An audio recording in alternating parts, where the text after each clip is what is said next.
Ah, Y asimismo, familia, como decía hace un momento, vamos a iniciar una nueva serie, la cual he llamado La historia del Adviento. Y la historia del Adviento es recordar muchas veces la Navidad, ¿no? Por eso empezamos con estos cánticos de Navidad. ¿Por qué? Porque es una época que yo creo que debe ser una época que más debemos recordar los cristianos, porque es una época de mayor esperanza. Y vamos a iniciar el día de hoy, y quiero que vayas y abras tu Biblia en Génesis, capítulo 6 versículo 5 al 8. Génesis, capítulo 6 versículo 5 al 8, y tal vez digas que tiene que ver Génesis con la Navidad, ¿no? En Navidad se habla de los evangelios, se habla de cosas donde Jesús nació. Pero yo quiero llevarte al origen de esta historia. Y ve lo que dice Génesis capítulo 6, versículos 5 al 8.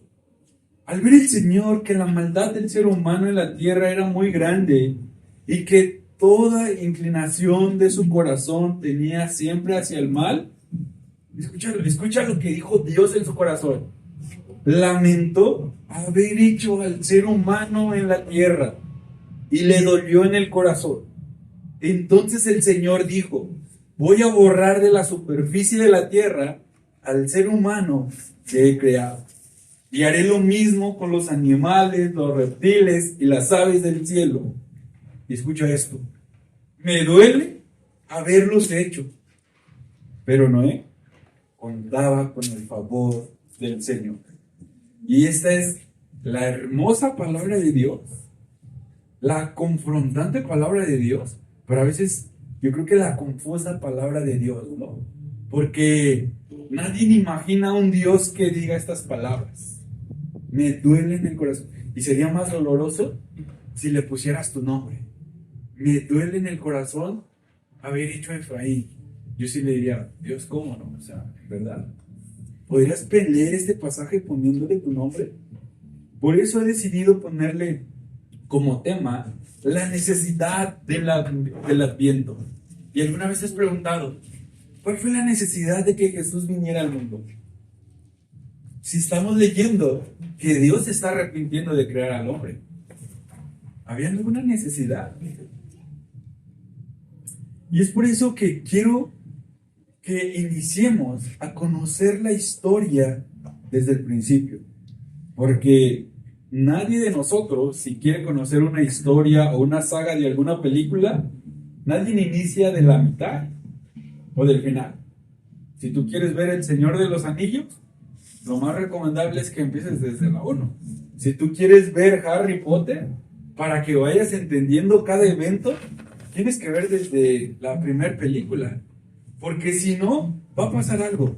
A lo largo de la historia no vas a entender muchos acontecimientos, pero sobre todo no vas a ser cautivado por los momentos de triunfo para los actores principales. Por ejemplo, yo puedo confesar, yo puedo ver una película de Marvel, pero yo no la entiendo porque yo nunca he visto las películas o la serie completa. Entonces yo, pues sí, al final ganaron los buenos y todo. Pero quien ha visto la serie completa puede ser cautivado por cada una de las películas y le puede entender de una forma completa. Y la Navidad es la historia que también debe de ser contada ¿desde dónde? Desde el principio. Pues a veces creemos que la Navidad inicia en Belén, pero podríamos decir que es la mitad de la historia cuando empezamos a hablar de Belén. Y si nosotros empezamos a ver la historia desde la mitad, nos va a costar trabajo entender por qué los cantos jubilosos de los ángeles, por qué la gran esperanza de los pastores, por qué el viaje tan largo de los magos, o por qué el pánico político de Herodes. Van a ser momentos que van a decir: ¿qué pasó aquí? Pero cuando tú empiezas a ver la historia desde el principio, vas a ser cautivado y vas a decir: wow, esos magos entendían el propósito de lo que hacían. Esos pastores en medio de la nada fueron cautivados por el mensaje de los ángeles y su corazón ardió grandemente. Porque realmente hay que empezar por el origen de la historia. Y eso es lo que quiero hacer en los próximos domingos. Quiero que reflexionemos en esto. La historia del niño en el pesebre tiene su origen en el dolor del corazón de Dios. Y si no comprendemos esto, no comprenderán la gloria de la historia del niño en el pesebre. Por eso quiero ver dos cosas del pasaje de Génesis que acabamos de leer. La primera es el dolor en el corazón de Dios, pero también el favor en el corazón de Dios. Y vamos a ver nuestro primer punto, el dolor en el corazón de Dios. Versículos 5 al 7. Escucha lo que dice, vuelvo a leer lo que dice Génesis. Al ver el Señor que la maldad del ser humano en la tierra era muy grande y que toda inclinación de su corazón tendía siempre hacia el mal, lamentó haber hecho al ser humano en la tierra y le dolió en el corazón. Entonces el Señor dijo, voy a borrar de la superficie de la tierra al ser humano que he creado, y haré lo mismo con los animales, los reptiles y las aves del cielo. Me duele haberlos hecho. Fíjate qué palabras tan fuertes encontramos en el versículo 5. Al ver el Señor que la maldad del ser humano en la tierra era muy grande y toda la inclinación de su corazón tendía a siempre al mal, yo te quiero preguntar esto. Si tú pudieses describir la humanidad de hoy en día o la sociedad de hoy en día, ¿usarías estas palabras? ¿Cómo vemos a los hombres? ¿Cómo vemos a las personas? ¿Les gusta hacer el bien a sus prójimos? Vamos a ser más directos. ¿Cómo vemos muchas veces a nuestro corazón con nuestros enemigos o las personas que nos cuestan amar? ¿Nos gusta servirles y ayudarles? Piensa en ese jefe que te trata mal. Piensa en ese vecino que es grosero contigo. Te dan ganas de decirle, sí, le voy a barrer su calle para que vea que yo soy diferente a él. ¿Qué hay en tu corazón? ¿Un constante a qué? Hacer el mal, la realidad. No hay palabras más descriptibles que se escribieron hace más de 4,000 años que describan la condición del hombre hoy en día. Dios es consciente que la maldad de los hombres es que mucha, y por toda la tierra habita, y hay gente que constantemente piensa en hacer que el mal, ¿a quién? A todas las personas. Qué palabras tan impactantes y fuertes que pueden describir la condición de nuestro corazón. Podría haber un pasaje más triste en la escritura que hable sobre la condición del hombre y cómo se siente Dios. Un pasaje que describa la realidad entre la condición del hombre con su relación con Dios. La realidad es que muchas veces no dimensionamos la gravedad de estas palabras.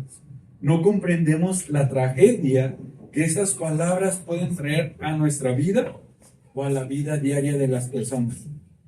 Porque debemos recordar que todos nacemos con una relación rota delante de ¿quién? De Dios. Quiero preguntarte, ¿alguna vez te has puesto a pensar que tú eres una de las personas que constantemente busca hacer el mal? ¿O cómo te ves tú? ¿Como alguien bueno? ¿Como alguien que no hace el mal a nadie? Sí. Génesis nos llama a confrontar nuestro corazón, porque este pasaje describe algo profundamente personal.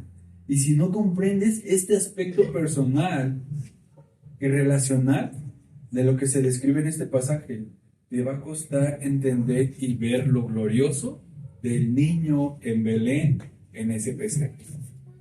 Pues este pasaje nos recuerda que los seres humanos fuimos creados con la predisposición natural de amar ¿a quién? A Dios. Ese amor a Dios debería verse en la forma en cómo vivimos. Esa forma de vida centrada en ¿quién? En Dios, con una conciencia limpia y pura y en un sentido que refleje quién es nuestro creador. Una conciencia que gobierna cada pensamiento, cada movimiento, cada elección, cada palabra y cada acción de forma tan fundamental que si te preguntaran o que si alguien viera tu vida, pudiera responder, es que yo hago esto porque Dios es el centro de mi vida. Reconocería su existencia, reconocería su autoridad, reconocería su grandeza y como un acto de amor profundo personal, elegirías servirle todos los días con toda tu energía y todo el tiempo? Con lo que podemos decir que fuimos creados o fuimos hechos para Dios. Fuimos hechos para amar a Dios. No estoy describiendo algo muy espiritual. Esto es para que todos los seres humanos fuimos creados. Este es el llamado de toda la humanidad. ¿Amar a quién? A Dios. O sea, ¿te das cuenta que a Dios le está doliendo porque su creación le está dando la espalda? Porque nosotros a veces le damos la espalda. Por eso quiero llevarte esto. ¿Puedes imaginar esta verdad siendo real en nuestra vida? ¿Puedes imaginar una ciudad donde todos los seres humanos aman a Dios y viven con una conciencia y siendo Dios el centro de sus vidas? Sería algo que increíble. Sería algo maravilloso el poder disfrutar de una ciudad que todo el tiempo funciona de acuerdo al orden de quién, de Dios. ¿Lo podrías imaginar? ¿Pero qué crees? Hay una realidad totalmente diferente. Por eso incluso esto en nuestra mente suena raro, ¿no? O sea, como una ciudad que todos amen a Dios. ¿Te imaginas eso? O sea, si vivimos en una ciudad donde se acerca la Navidad y muchos relacionan Navidad, caos en la ciudad. ¿Sí o no? Todos lo estamos viendo. En fin de año hay mucho tráfico. En fin de año es una temporada que muchos la ven como pesada.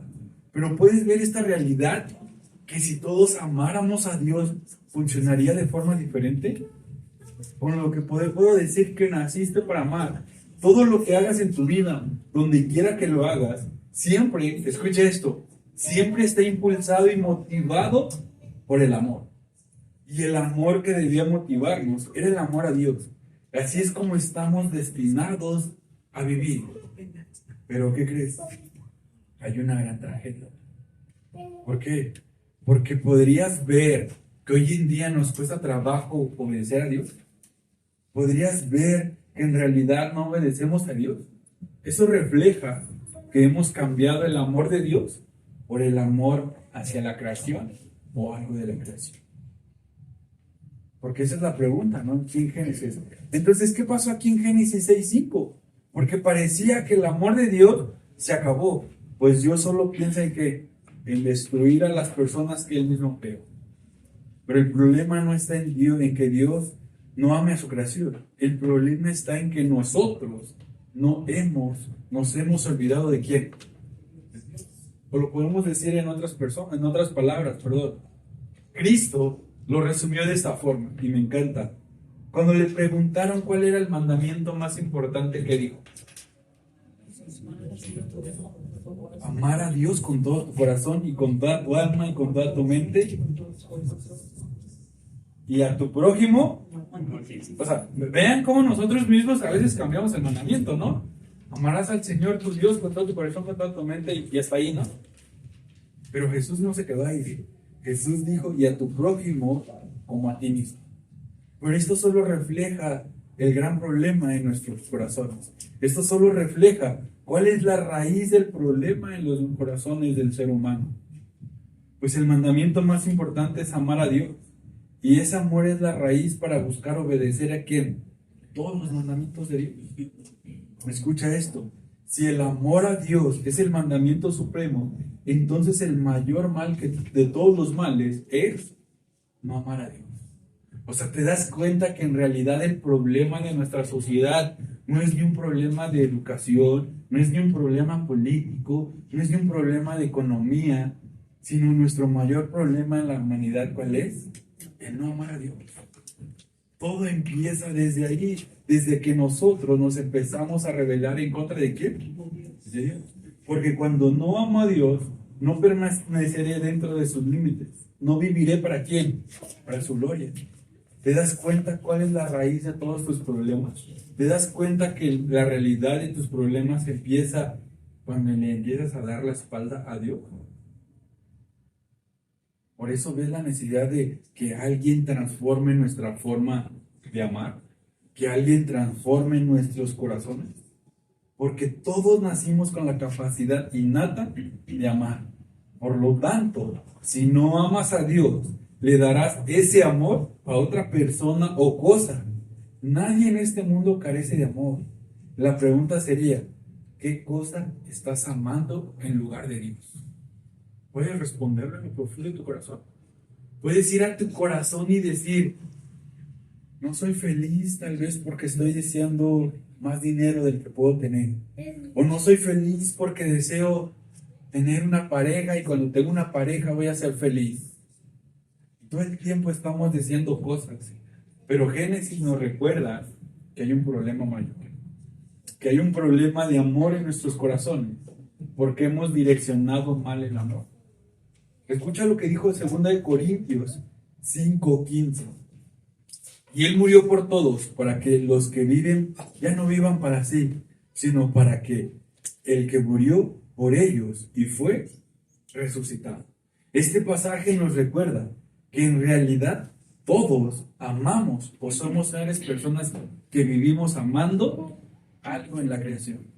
Es por eso que debes de ser consciente de que si no amas a Dios, tal vez te estés amando ¿a quién? A ti mismo. Pues de alguna manera, todos nos insertamos en el centro de nuestra vida. De alguna forma, a todos nos gusta ser el protagonista de nuestra historia. Porque todos creemos que somos más sabios que Dios y que si nosotros pudiésemos escribir la historia de nuestra vida, la escribiríamos de forma perfecta y sin error. Y a veces creemos que Dios se equivoca. Pero la realidad de esto solo refleja que nosotros buscamos amarnos más a nosotros mismos que amar a quién? A Dios. ¿Te das cuenta que empieza a haber un problema de amor propio? Y es cuando empieza ese amor propio a crecer en nuestros corazones, empieza a destruir las relaciones y nuestra relación con Dios. Solo piensa en esta pregunta. Si estás casado, si tienes relaciones, o tienes una relación con una persona, ¿qué es lo que hace tan difícil un matrimonio o las relaciones con una persona como tu jefe, compañeros, vecinos, familia? ¿Y qué es lo que hace difícil estas relaciones? ¿Las personas o tú? Porque si vas a la raíz, es el egoísmo y es un amor propio hacia nosotros. ¿O quién de ustedes se ha peleado con una persona y se ha enojado porque yo tengo la razón? Y no reconoces, sino que tú crees que tú eres más sabio que quién, que la otra persona. Dice, no, es que me enoja que él no me hace caso, porque si me hiciera caso, la relación sería diferente.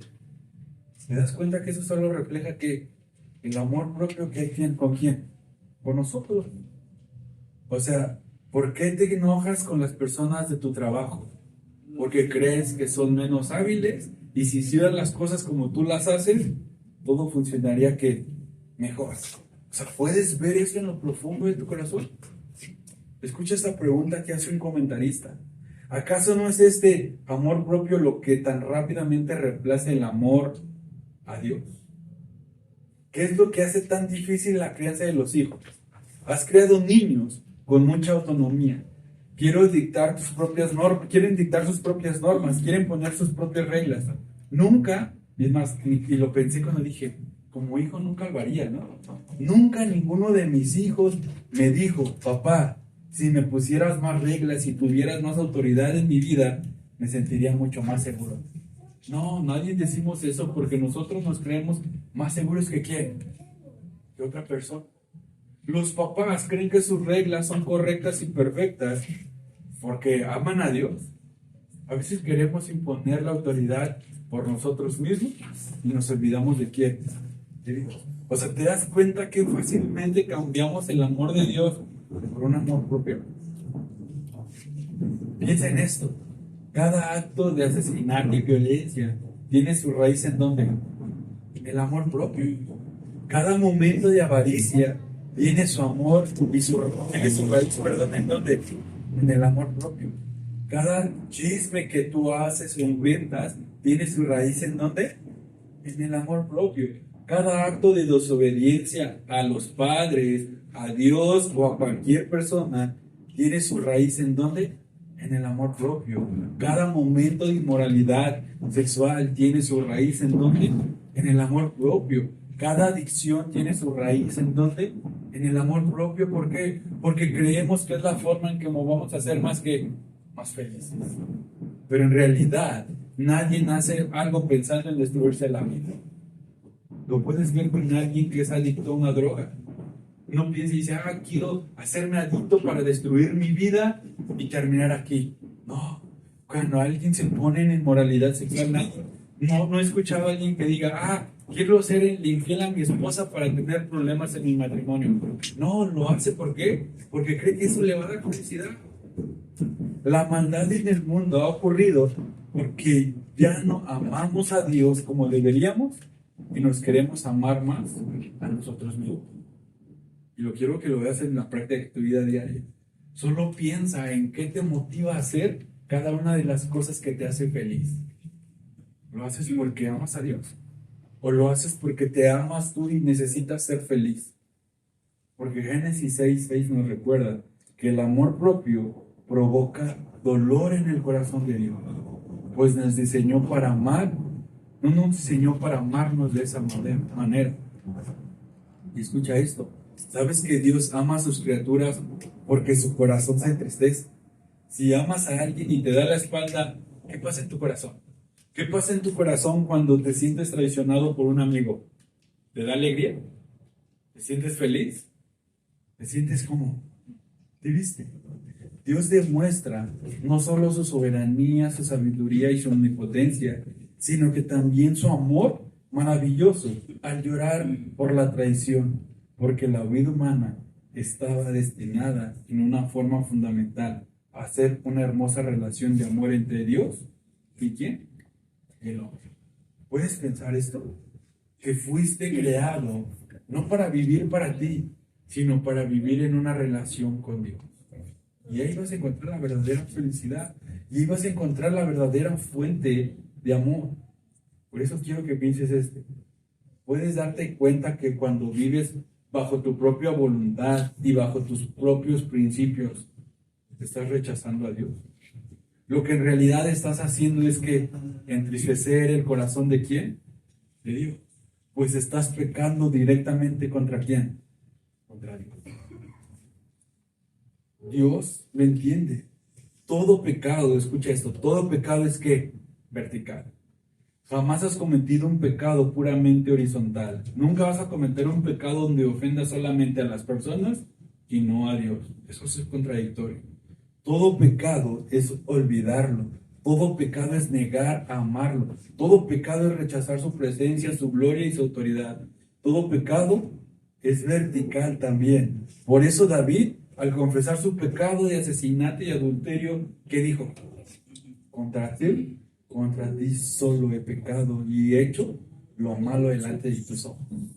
Lo que David está diciendo es, mi falta no fue en primer lugar no amar a Betsabé y a Urías como debía, sino que mi falta fue no amar a Dios como debía de amar. Y no amar a Dios lo llevó a hacer cosas atroces y a destruir su vida y su relación con Dios. Es por eso que si no somos conscientes del gran problema que generamos en el corazón de Dios, el niño en Belén no va a ser algo que en verdad asombre nuestro corazón. Si tú no eres consciente de que primero que nada le estás fallando a Dios, el que nazca Jesús en Belén y se llame Emmanuel, va a ser algo que es insignificante. Pues no solo provocas la tristeza de Dios, sino que también provocamos su ira cuando ¿qué? Nos rebelamos en contra de Él. Y lo vemos por la forma en cómo habla en el versículo donde dice, ¿no? Que borrará de la tierra a los seres humanos, pero también ¿a quiénes? A los animales. Ahora, sigues leyendo la historia y después te darás cuenta que viene ¿quién? El diluvio con Noé. ¿Y qué pasó en el diluvio? Dice que arrasó con todo lo que existía en la faz de la tierra. Ahora la pregunta es, ¿por qué Dios quiere destruir a los animalitos tan inocentes y tiernos, a los gatitos, a los perritos? ¿Por qué Dios es tan malo? Podríamos pensar. Pero me encanta cómo dice Positive al respecto de esto. No se trata de un acto de venganza cruel, sino que Dios, en su santa y justa justicia, dice, basta, yo te creé, te pertenecí, te di todo lo que tú pudieses desear, una vida hermosa que jamás podrías haber forjado por ti mismo. Y esto es lo que haces, me das la espalda, te aniquilaré, borraré de la tierra. Dios tiene todo el derecho de hacerlo, y no es ira injusta, es santa y justa justicia la que envía las aguas del diluvio para purificar la tierra. Y lo mismo sigue haciendo Dios, purificando quién, nuestros corazones, purificando a quién, a su creación. Porque Pablo en Romanos 8 nos lo dice también, ¿no? Romanos 8, 22 al 23. Sabemos que toda la creación todavía gime a una como si tuviera dolores de parto. Y no solo ella, sino también nosotros mismos, que tenemos las primicias del Espíritu, gemimos interiormente mientras aguardamos nuestra adopción como hijos, es decir, la redención de nuestro cuerpo. ¿Puedes ver que toda la creación necesita ser restaurada del pecado, de vivir para ella misma? Pero esa trágica y triste historia no termina aquí, pues en medio de todo ese dolor que Dios siente en su corazón, vean, esto es lo maravilloso del Evangelio, ¿no? Que puedes ver a un Dios que se está arrepintiendo de haber creado al ser humano, y de la nada aparece el versículo 8, ¿no? Hasta parece como que no encajara ahí. Dios parece que está hablando solo y diciendo, me duele haber creado al hombre, lo voy a destruir. Y llega el versículo 8, y es lo que nos lleva a nuestro segundo punto, el favor en el corazón de Dios. Y escucha lo que dice el versículo 8. Pero Noé contaba con el favor del Señor. De la nada aparece un personaje del cual Dios dice, bueno, a este no lo voy a destruir, a este lo voy a perseverar. Y la pregunta es, ¿qué hizo Noé para contar con el favor del Señor? ¿Habías pensado esto? ¿Si en verdad Noé fue ejemplo de buena persona? ¿Iba a la iglesia? ¿Leía su Biblia? ¿Era moralmente correcto? ¿Era un buen trabajador? Ya sé, tenía hijos educados, por eso Dios lo vio bien. Ayudaba a todas las personas. No era borracho, no era orgulloso o no era avaricioso. La realidad es que Noé no hizo absolutamente nada para ganar el favor de Dios. Al igual que tú y que yo. El favor de Dios es algo que se tiene de forma gratuita y es algo que, al decir verdad, nadie de nosotros merece. Pues yo no sé si hay alguien aquí que puede decir, no, yo sí soy digno del favor del Señor. No, ninguno de nosotros. O sea, por eso tiene que ser algo sorprendente ver el acontecimiento de ese niño en Belén. Porque empezamos a ver un Dios que está enojado con la humanidad, que está enojado con los hombres, porque tenemos un corazón que constantemente que buscamos hacer el mal. Pues si estudias la historia de Noé, podrás darte cuenta que en realidad luchó por amar a Dios, al igual que cada uno de nosotros. Porque si tú ves la historia, hay cosas trágicas y horrorosas en su vida de Noé. Pero no son sus actos, sino es Dios escogiéndolo para tener una relación. Al grado de que si tú sigues leyendo esa historia, vas a llegar a Génesis 9 y escucha lo que dice Génesis 9 del 1 al 3. Dios bendijo a Noé y a sus hijos con estas palabras: sean fructíferos, multiplíquense y llenen la tierra. Todos los animales de la tierra tendrán temor y miedo ante ustedes. Las aves, las bestias salvajes, los animales que se arrastran por el suelo y los peces del mar, todos estarán bajo su dominio. Todo lo que se mueve y tiene vida, al igual que las verduras, les servirá de alimento. Yo les doy todo esto. ¿Puedes recordar en dónde dijo Dios palabras similares? A Adán y a Eva cuando los creó. Los bendijo y los mandó a que se multiplicaran y que les daba el dominio sobre toda la tierra. O sea, puedes ver que Dios es un Dios lleno de gracia y de amor para salvar a personas que entristecen su corazón. Eso es sorprendente, ¿no? Porque eso es solo que algo que podemos encontrar en el Evangelio. Porque cuando seguimos leyendo la historia de Noé y vemos su descendencia surge otro personaje del cual se le conoce como el padre de ¿qué? De la fe. Un hombre que Dios decide de llamar para hacer otro pacto con él. Y de esa forma poder llegar al nacimiento del niño ¿en dónde? En Belén. Como vemos, la única manera de reparar esa terrible ruptura entre la relación de Dios y el hombre es cuando Dios decide enviar a su Hijo ¿para qué? Para restaurarla. Nuestro gran problema no es principalmente un problema de conducta. Si nuestro único problema fuera que ocasionalmente actuamos mal, probablemente podríamos reformarnos nosotros mismos y mejorar echándole ganas. Pero tu problema es más profundo. Nuestro problema es un problema ¿de dónde? El corazón. En la Biblia el corazón es el centro del control del ser humano. El corazón es el sistema que lo guía todo. El corazón es tu núcleo casual y lo que controla, a su vez, controla mis palabras y mi comportamiento. Lo único que puedo hacer es escapar de mi corazón. Por eso necesito ser rescatado ¿de dónde? De los deseos de mi corazón. O sea, ¿te das cuenta que nuestro mayor problema está en dónde? En tu corazón. Alguien tiene que hacer por mí lo que yo no puedo hacer por mis propios medios. Alguien tiene que trabajar en mi corazón para que yo pueda volver a voltear a Dios y amarlo como Él se merece. Él debe de ser amado. Necesitamos ser rescatados.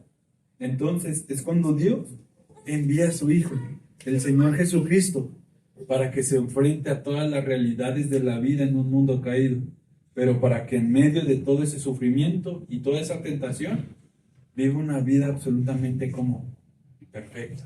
Una vida que brotó de su amor por Dios. ¿De su amor? ¿Por quién? Por su Padre. Porque ¿qué dijo Jesús? ¿He venido a hacer mi voluntad? No. He venido a hacer la voluntad ¿de quién? De mi Padre. En cada pensamiento y en cada deseo, en cada palabra y en cada acción, obedecía de forma perfecta ¿a quién? Al Padre. Hizo lo que nosotros no podemos hacer y murió una muerte cruel. Él cargó con nuestros pecados y pagó la pena que nosotros tendríamos que sufrir con su muerte para que tuviéramos esperanza, para que finalmente el amor propio fuera vencido y reemplazado por el amor ¿de quién? De Dios. ¿Te das cuenta que esa es la necesidad de la Navidad? Que alguien que nos rescate de nuestro propio corazón, para que algún día estuviéramos ante Él y cada célula de nuestro corazón lo amara plenamente, de modo que cada palabra, pensamiento y acción agradara de esa manera ¿a quién? A Dios. Esa es la esperanza de la redención. Hay momentos en que tus pensamientos y los míos están moldeados por el amor de Dios, pero no siempre. Hay momentos en que nuestros deseos brotan del amor de Dios, pero no siempre. Hay momentos en que las palabras que pronunciamos contienen esas palabras de gracia y de amor de Dios, pero no siempre. Porque hay momentos también en los que actúas de ciertas maneras y eres guiado por el amor de Dios. Y puedo asegurar que cuando actúas de esta forma, tu corazón tiene un corazón contento, agradecido y descansa. Porque fuimos diseñados para actuar de esa forma. Fuimos diseñados para vivir de esa forma. Pero en nuestra lucha por querer vivir para nosotros mismos, buscamos amarnos más a nosotros. Pero la realidad, el amor propio es algo totalmente destructivo ¿para quién? Para nuestros corazones. Porque no fuimos diseñados para vivir así, sino fuimos diseñados para amar ¿a quién? A Dios. Por eso quiero preguntarte esta noche, ¿puedes ver la necesidad del Adviento? ¿Puedes ver la necesidad de un Salvador para tu corazón? ¿Alguien que te cambie la forma en cómo estás viviendo? Me encanta lo que dijo Juan Calvino al respecto de este pasaje. La misericordia inmerecida de Dios se ha manifestado desde el momento en que nos llama. El Señor, después de abrazarlo, lo perseveró bajo su propia mano para que no pereciera con el resto del mundo. Esto hizo Dios con Noé, pero esto sigue haciendo Dios con personas como tú y como yo. Personas que nos llaman, pero también nos cuida bajo ¿dónde? Su poderosa mano para que podamos permanecer fieles y no perdernos, como todas esas personas que se perdieron cuando no quisieron vivir conforme a Noé vivía. Pero te das cuenta que aún esto es gracia y amor. Te das cuenta que esto es parte del amor de Dios y es la forma para la cual fuimos diseñados. Para una vida en amor y en satisfacción, ¿a quién? Vivir amando cualquier cosa que no es Dios. Solo hay dos cosas: es entristecemos el corazón de Dios y provocamos su ira, y en consecuencia hay amargura y tristeza en nuestras vidas. Y esa es la realidad, y esa es la necesidad del Adviento, que necesitamos un corazón transformado para que podamos amar a Dios. Oremos, familia.